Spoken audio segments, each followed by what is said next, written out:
سر صبح حلیم میفروشن یا نه. حرکت میکنیم بریم به سمت چهارراه بیسیم.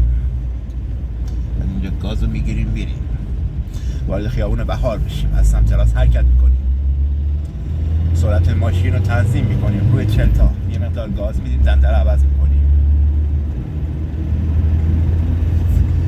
ساعت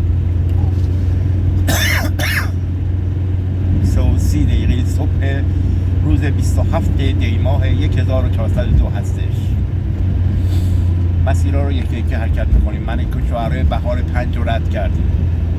خیابون همچنان آرام است، گویا شب بسیار زیباست، هم رانندگی و هم آرامش.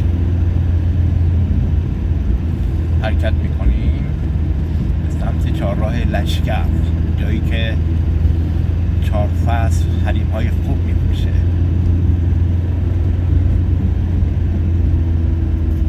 چهارراه اول رو رد میکنیم، نه چراغ قرمز هست، صبر میکنیم. چهارراه بیسیم هستش، چهارراه بیسیم هست. گویا شیطان وسوسه میکنه تمام رانندگان و این موقع شب چراغ قرمز هستش و حرکت میکنم، ولی من با سبز حرکت میکنم. دنده رو میدم 2، میرم به سمت چهارراه لشکر.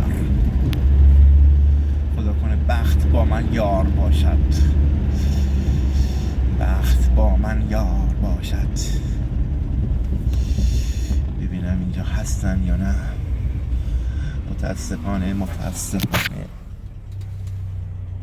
متاسفانه 4 فصل چهارراه لشکر بسته هستش. اب نداره.